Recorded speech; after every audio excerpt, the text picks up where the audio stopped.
Hello दोस्तों, आप सभी का इस यूट्यूब चैनल पर मैं दिल की गहराइयों से आपका इस्तकबाल और खैर मकदम करता हूं। जैसा कि आपको पता है कि DSSS का पेपर 13 तारीख को होने वाला है। अब 13 तारीख से पहले आप सभी साथी जो है दिल्ली को पहुंच चुके होंगे। कुछ साथी रास्ते में होंगे और इंशाल्लाह कल तक पहुंच जाएंगे। तो कबल इससे कि आप एग्ज़ाम देने जाए, चंद बातों का जहन में रहना बहुत ज़रूरी है, उसका ख्याल रखना बहुत ज़रूरी है, क्योंकि DSSS जब भी कोई एग्ज़ाम कराती है किसी भी सब्जेक्ट का, तो बहुत सख्ती से वो कैंडिडेट्स के साथ पेश आती है।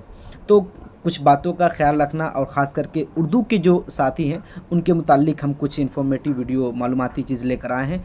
आप उनका ख्याल रख सकते हैं। पूरे आखिर तक इस वीडियो में बने रहे। इंशाल्लाह आपको ये भी बताया जाएगा कि पर सीट, एक सीट पे कितने कैंडिडेट हैं और किस किस कैटेगरी में कितने कैंडिडेट ने अप्लाई किया है। एक RTI हुआ था, उस RTI का मैंने डिटेल निकाल कर वीडियो बनाने की कोशिश की है, और कितनी सीटें इस पे भी तस्करा करेंगे। आइए देखिए कि जो आपका टोटल सीट्स कितनी है ये भी देखेंगे, और पर सीट कितने कैंडिडेट्स होंगे, और चंद बात एग्ज़ाम हॉल में जाने से पहले आपका ख्याल रखना बहुत ज़रूरी है। आइए देखते हैं। अगर हम देखते हैं DSSS की मेल और फीमेल, आपको पता है कि मेल और फीमेल की अलग अलग सीटें आती हैं। तो मेल की टोटल सीट सभी कैटेगरी की, UR मतलब कि unreserved, OBC, SC, ST, EWS और PWD, इसको आप इंक्लूड कर लीजिए, 265 सीट टोटल है मेल की, और फीमेल की है 356 सीट। ठीक, ये बात आपको ध्यान में रखना है कि मेल की कितनी है और फीमेल की कितनी है। इसके बाद देखिए कि आप UR में अनरिजर्व मेल में 174 सीट है, 174 सीट अनरिजर्व में है।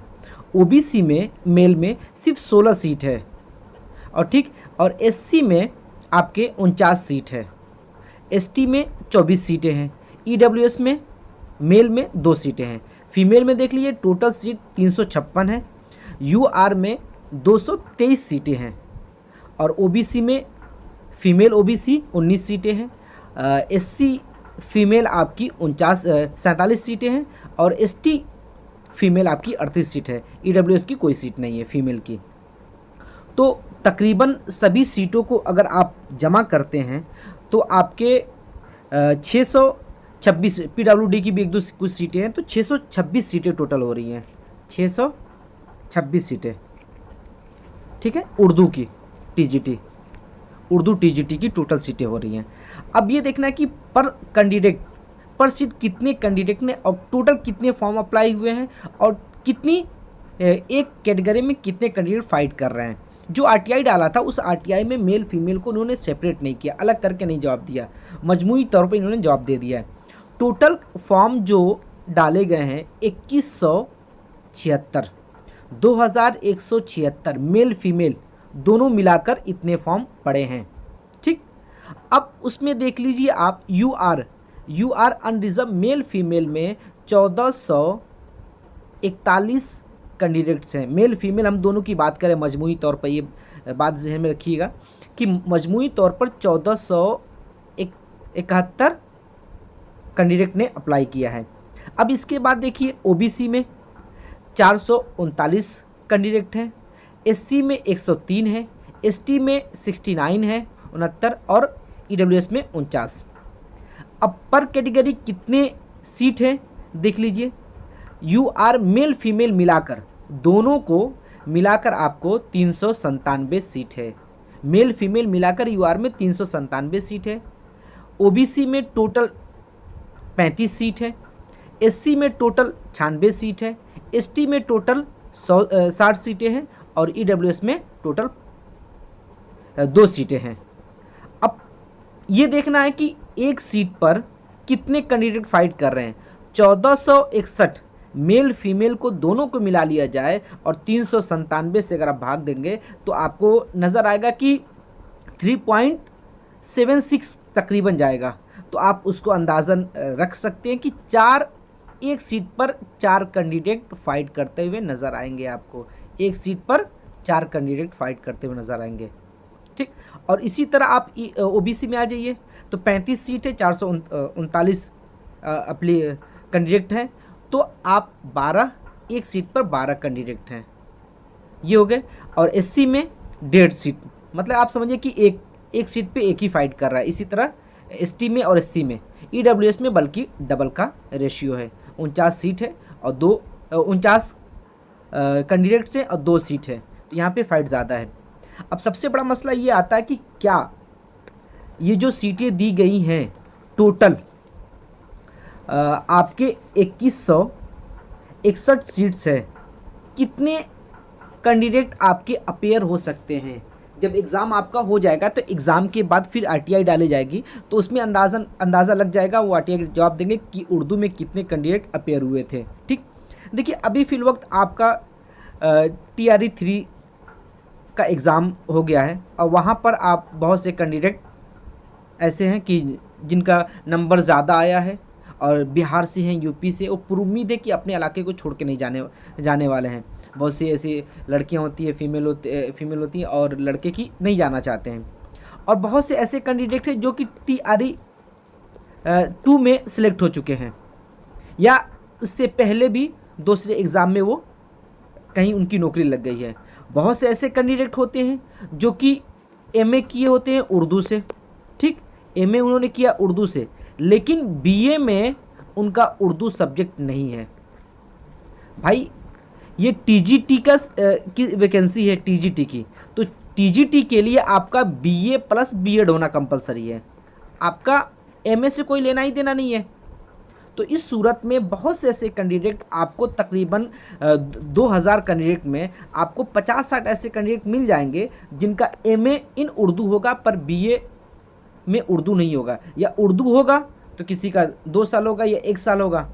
तो इस तरीके से भी मसला फंस जाता है। अब बहुत से ऐसे कैंडिडेट होंगे, तकरीबन हम 100 कैंडिडेट ऐसे मान लेते हैं जो B.Ed कर रहे होंगे, वो सिर्फ एग्ज़ाम की नौइयत को जांचने के लिए कि किस तरीके का एग्ज़ाम होता है उसके लिए वो फॉर्म भर देते हैं।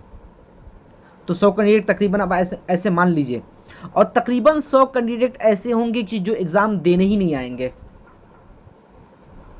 ठीक, तो मैं मजमूई तौर पर ये अंदाज़ा लगाकर आपको बता सकता हूँ कि 1700 या 1600 तक बच्चे आपके एग्ज़ाम में अपेयर होंगे।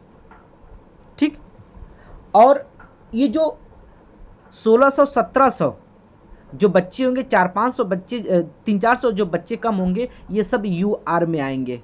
UR में क्यों आएंगे आप बताइए? क्योंकि आप अदर स्टेट से हैं। हाँ, अदर स्टेट से जब आप आएंगे तो डायरेक्टली आप फाइट करेंगे UR में, तो UR की ही सीटें जो कैंडिडेट्स है वो कम आएंगे। ठीक है, आप तकरीबन समझ लीजिए कि UR में जो अपेयर होंगे स्टूडेंट्स वो हो जाएंगे आपके 1100 से 1200, तकरीबन 1100 से 1200 कैंडिडेट अपेयर होंगे। अब 1100-1200, अगर हम 1200 को ही अंदाज़ा लगा लेते हैं, 1200 अपेयर होंगे, 200 तकरीबन बच्चे ड्रॉप कर देंगे, तो इस बुनियाद पर 397 जो होंगे पर सीट कितने फ़ाइट करेंगे? अगर 1471 की बुनियाद पर आपको एक सीट पे 4 कैंडिडेट हैं, अगर हम 1200 का अंदाज़ा लगाएं तो क्या हो सकता है हमारा रेशियो? देखिए, तकरीबन आपका एक सीट पे 3 कैंडिडेट फाइट करेंगे। और देखिए सबसे बड़ी बात क्या है कि अगर आपको DSSB में आपको नौकरी चाहिए, आपको जॉब चाहिए दिल्ली में, तो आपको ये बात याद रखिए कि देखिए बीच में DSSB ने ये कहा था कि पंजाबी और उर्दू के साथ जो क्वालिफाइंग मार्क्स है, जो 40% लाना होता था, उसको इन्होंने ख़त्म कर दिया है। और क्यों ख़त्म किया है?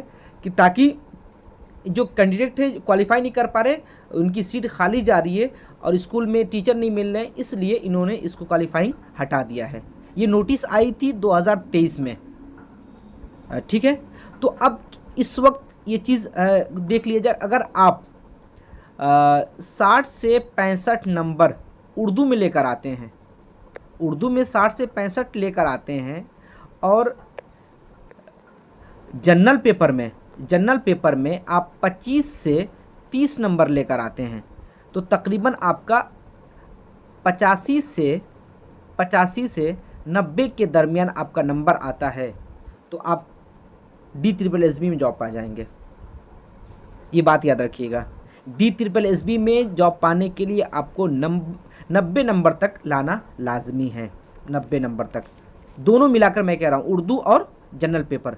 हाँ, क्वालिफाइंग नंबर नहीं है जो RTI जो इन्होंने नोटिस जारी किया था, लेकिन अब बाद में क्या करते हैं इसके बारे में अभी कुछ कहा नहीं जा सकता है, लेकिन ये है कि अगर आपको क्वालिफाइंग नंबर हटा दिया जाए तो इस तरीके से 90 नंबर आप ला देते हैं तो आपका रिज़ल्ट बन जाएगा, आप क्वालिफाई कर जाएंगे।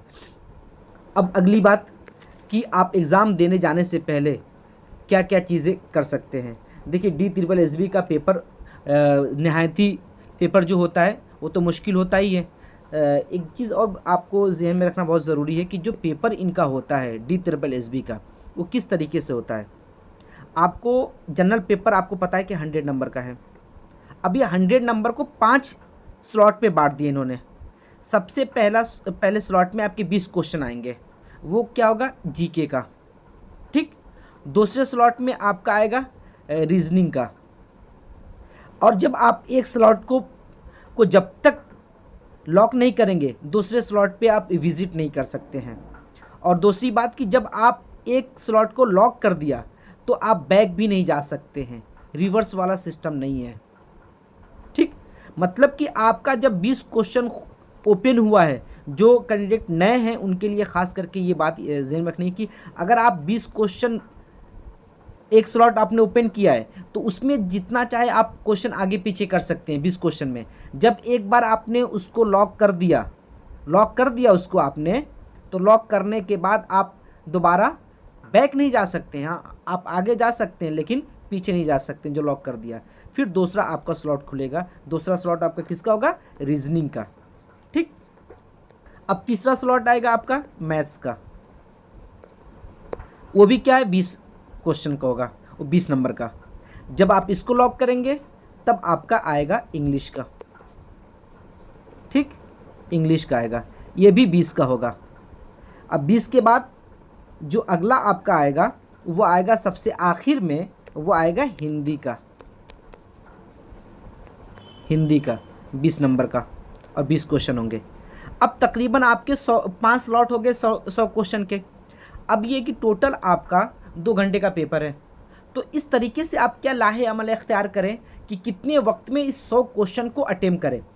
अगर आप देखें तो पहला जो स्लॉट है जो GK का है उसमें आपको बहुत दिमाग नहीं लगाना है, वो मेमोरी बेस्ड है, वो आपके हाफजे पर डिपेंड करता है कि आपका हाफजा कितना उस वक्त काम कर रहा है, आप उस सवाल का जवाब जानते कि नहीं जानते। जैसे पूछ दिया कि मौलाना अबुल कलाम आज़ाद की कौन सी किताब है, GK में पूछ सकता है मौलाना अबुल कलाम आज़ाद के बारे में, तो उसमें अगर आपको पता है उनकी किताब का नाम तो टिक लगाइए, आगे बढ़िए।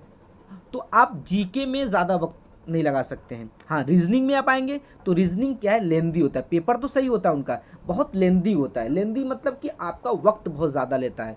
तो बराए मेहरबानी ऐसे पेपर में, ऐसे स्लॉट में जो लेंदी हो, आसान हो, तो उसमें आपको अगर 20 मिनट से 30 मिनट भी लग रहा है और आपका क्वेश्चन सॉल्व हो सकता है, ऐसा लग रहा है कि आप निकाल सकते हैं उसका जवाब, तो आप ज़रूर उसको अटेम्प्ट करें, ठीक। उस पर आपको वक्त लगेगा, रीजनिंग वाले में आपका वक्त लगेगा। अब तीसरा मरहला आ गया आपका मैथ्स का। मैथ्स में क्या है कि बहुत कॉम्प्लिकेशन रहता है, मुश्किल सवालात होते हैं। तो मुश्किल होने की सूरत में अगर आपको उसका जवाब आ रहा है, ऐसा लगे नन निकाल लेंगे तो आप ठीक है, वरना फिर आगे बढ़ते रहिए। अब चौथा स्लॉट आ गया अब इंग्लिश का। इंग्लिश में भी यही है, आपको बहुत निकालना नहीं है भाई, उसने टेंस पूछा है या एरर पूछा है, अगर आपको एरर आ रहा है टिक लगाए, इसमें ज़्यादा वक्त नहीं लगेगा। और हिंदी में भी इस तरह ज़्यादा वक्त नहीं लगेगा। इस तरीके से अगर आप 1 घंटा 25 मिनट जनरल पेपर यानी 100 क्वेश्चन के लिए आप देते हैं तो मेरे ख्याल से बहुत सही है। आप क्या है 1 घंटा हम 25 मिनट कह रहे हैं, इसको आप 1 घंटा 15 मिनट समझ लीजिए। 1 घंटा 15 मिनट अगर आप देते हैं, 45 मिनट आपने बचा लिए किसके लिए, उर्दू के लिए। अब उर्दू का भी इस तरीके से स्लॉट वाइज निकलता है। 100 क्वेश्चन है, 100 क्वेश्चन में सबसे पहले 20 क्वेश्चन का स्लॉट निकलेगा एक, फिर 20 का निकलेगा सेकंड स्लॉट, फिर 20 का निकलेगा आपका थर्ड, फिर 20 का निकलेगा आपका फोर्थ, और फिर इसके बाद 10 का निकलेगा पांचवा। कितने हो गए आपके, 20, 40, 60, 80, 90 नंबर का आपका उर्दू का होता है, और 10 नंबर का आपका क्या होता है, पेडागोजी का होता है 10 नंबर का। तो इस तरीके से आपके 6 स्लॉट इसमें हो जाएंगे, ठीक है, ये बात याद रखिए। तो तकरीबन आप 10वें वाले में थोड़ा सा आपको दिमाग लगाना पड़ सकता है, ये 10 नंबर का जो है, क्योंकि ये पेडागोजी का होगा तो 10 नंबर पे आपको दिमाग लगाना पड़ेगा थोड़ा सा। पेडागोजी थोड़ा सा आसान नहीं होता, इतनी भी ज़्यादा आसान कि आप फ़ौरन पढ़े जॉब मिल गया। तो ये आपका जो उर्दू का है, इस पर अगर आप 50 से 40 मिनट देते हैं तो आपका उर्दू हो जाएगा, क्योंकि ये हाफजे पे मुनहसिर होता है। अगर आपको पता है तो आप सवाल का जवाब पता है तो आप टिक लगाएंगे, वरना उस बहुत सोचने की ज़रूरत नहीं है, उसको निकालने की ज़रूरत नहीं, हल करने की ज़रूरत नहीं है उसको, भाई पता है आगे स्किप कीजिए, ठीक। तो ये पूरा लाहे अमल आप इख्तियार कर सकते हैं एग्ज़ाम को देने के लिए। और अगली जो चीज़ सबसे अहम है कि जब आप एग्ज़ाम देने जाएँ तो प्लीज़ आपसे गुजारिश है, अक्सर क्या है कि पैजामा कुर्ता पहन के जो मदरसे के साथी होते हैं वो आते हैं, तो मैं उनसे गुजारिश करता हूँ कि अगर मुमकिन हो तो आप पैंट पहन ले या लोअर पहन ले और टी शर्ट पहन ले। और टी शर्ट जो पहने आप, बराए मेहरबानी आपसे गुजारिश है कि हाफ़ टी शर्ट पहने, हाफ़, क्योंकि वो फुल वाले को उतार देते हैं। वरना बहुत से एग्ज़ाम में ऐसे होते हैं कि अब बनियान पे बैठे हुए हैं, एग्ज़ाम हॉल में एक बनियान पे बैठते हैं लोग, ऐसे नहीं पैजामा कुर्ता जो पहन के जाते हैं। तो आप क्या है कि पहली चीज़ कि लोअर पहन ले, अगर आपको आदत नहीं है तो हाफ़ टी शर्ट पहन ले। और दूसरी चीज़ कि आप जूते पहन के ना जाएँ, चप्पल पहन के जाएँ। ख़ास करके मैं आपको कह रहा हूँ कि चप्पल पहन के आप जाने की वहाँ कोशिश करें। जूता भी तुरवा देते हैं, चप्पल पहनेंगे तो चप्पल आपसे नहीं तुरवाएंगे।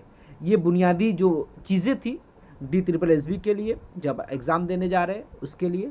तो मैं उम्मीद करता हूँ कि आपका पेपर बहुत ही अच्छा हो और आप सभी लोग क्वालिफ़ाई करें और DSSB और दिल्ली के तालीम में आप अपना योगदान दें, और अपने ताकि आगे चल के वहाँ के तालीम का मेयार बुलंद हो और बेहतर से बेहतर असाज़ा मिल सके और उर्दू के फ़रोग़ में आप अपना ताउन पेश कर सकें।